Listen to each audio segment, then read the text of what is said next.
On winter mornings, Little Grey, the cat with a white spot on the end of her tail, likes to stroll through the park. She walks along the secret paths that only cat knows, from the yew tree to the goose fountain, then looping back along the swan's lake to the yew tree again. She enjoys lying underneath its thick evergreen branches.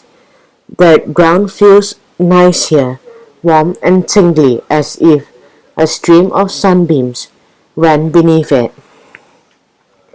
Her friends Old Tabby, Scarlet, Twilight, and Lumpy also like lounging under the yew tree. They prefer living outdoors in the park to staying indoors with people. They keep their distance when they see a human running through the park in the early morning hours, sweating and panting. The cats turn away, their tails twitching silently. Only Little Grey remembers a flash of something from her past. Something special. A smell, a taste, a sound. She isn't sure what it might be. Images flicker through her mind like colorful shadows. The sky is gray and cloudy. It smells of snow. Little Grey opens her eyes and peeks through the branches. She sees big white snowflakes everywhere. Suddenly her memory becomes clearer.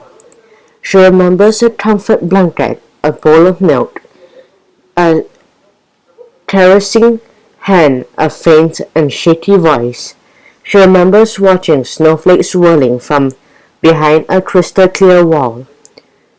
And then one day it was all gone. The warmth, the bowl, the hand, the voice. Little Grey crawls from underneath the yew tree and sniffs at the air. Something feels different today. People are raising a tall spruce tree next to the goose fountain. They fasten wires around its trunk. Other people erect wooden stalls. Little Grey hears banging and squeaking, and she ducks down in fear. Little Grey waits for darkness to set in. She wants to go hunting or rummage through the dumpsters. But tonight is neither dark nor silent. Lights blink and lanterns swing from food carts. People smile and cheer. The wind carries different scents towards the yew tree. Some are familiar, some are new. The air is filled with ringing, humming, buzzing, and singing. Candles shine on top of a big wreath.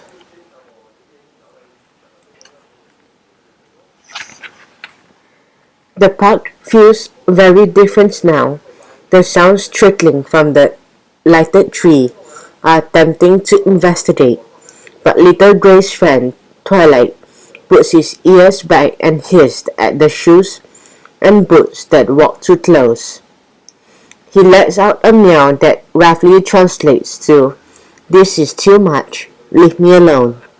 Meanwhile, Lumpy just yawns. She knows that as long as the people are busy running about, they won't bother any cats hiding underneath the yew tree. She closes her eyes as if to say, "Forget these people." Little Grey twitches her tails in motion that means, "No, I won't forget them. I don't want to forget them." And she suddenly slinks away through the snow. The statue near the swan's lake makes the perfect lookout spot for Little Grey. She watches all different kinds of people walk by who don't see her. She sits so still that not even the toddlers running on their father's shoulders, notice her. A windy shiver runs through Little Grey's fur. Her ears focus on the man who steps away from the teeming crowd. He walks up to the statue, the snow crunching underneath his feet. He moves very slowly. The man looked up at Little Grey.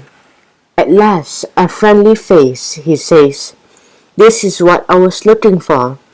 His voice is deep and jolly, and it sounds almost like a caress.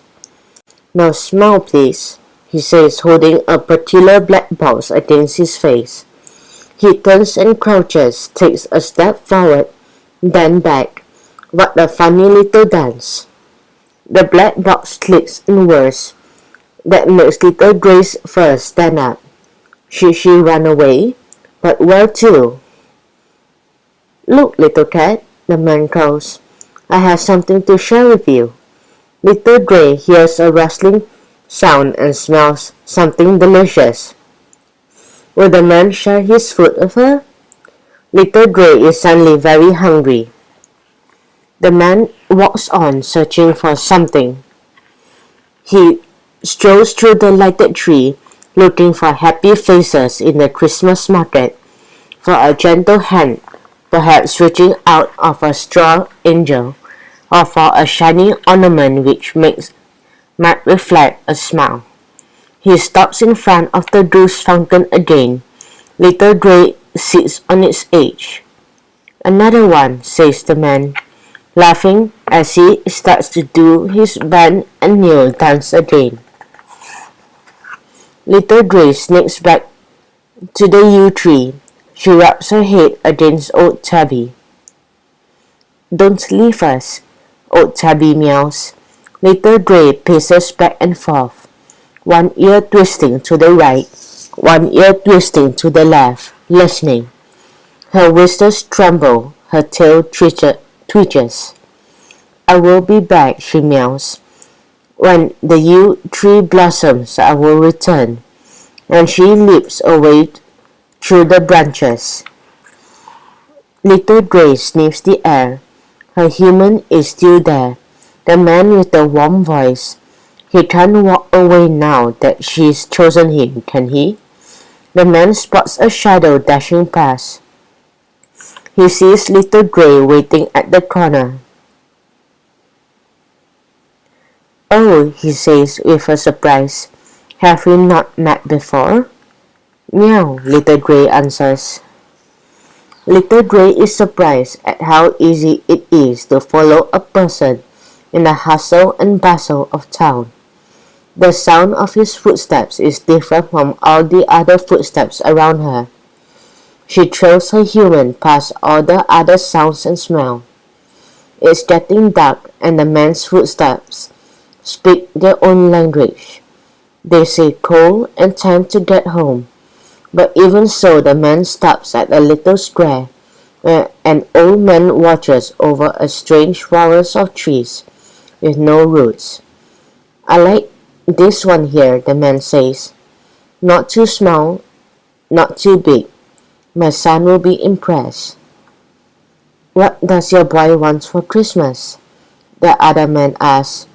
"Maybe a stuffed animal. He loves animals, especially cats."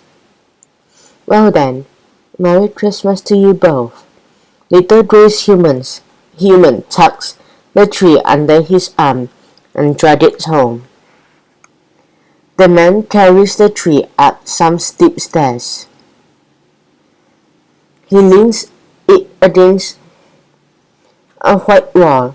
He fumbles for his keys. "I'm here too," the Little Gray meows. "What, you?" the man exclaims. "Indeed, here you are." Little Gray sits upright. She wraps her tail with a white spot at the end around her front legs and waits. "Well, I'm not sure," the man says. "Meow," Little Gray insists. Then her human disappears behind the front door. Little Gray lies down on the doormat. It smells of different people, but it's not necessarily a bad smell.